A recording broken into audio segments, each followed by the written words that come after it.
عند بروزوفيتش على يمين ماجد ناصر، تلعب الكرة عرضية ومحاولة خطيرة وكرة الهدف الأول، الهدف الأول.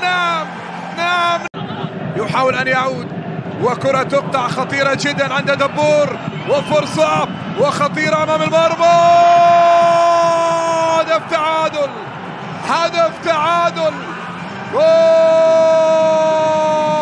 تعادل. ماجد ناصر تلعب كرة عند رينان من لمسة خطيرة وصعبة للغساني، ينطلق الغساني خطيرة وهدف ثاني، هدف ثاني للشباب الأهلي. والتمريرة بينية والمحاولة من الطرف، العرضية منتظرة وكرة خطيرة، هدف تعادل.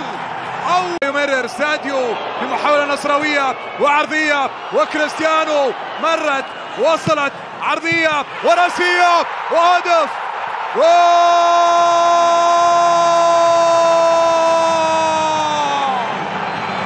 قدم يحاول، ما زالت متاحة لكريستيانو، يمرر لبروزو وبروزو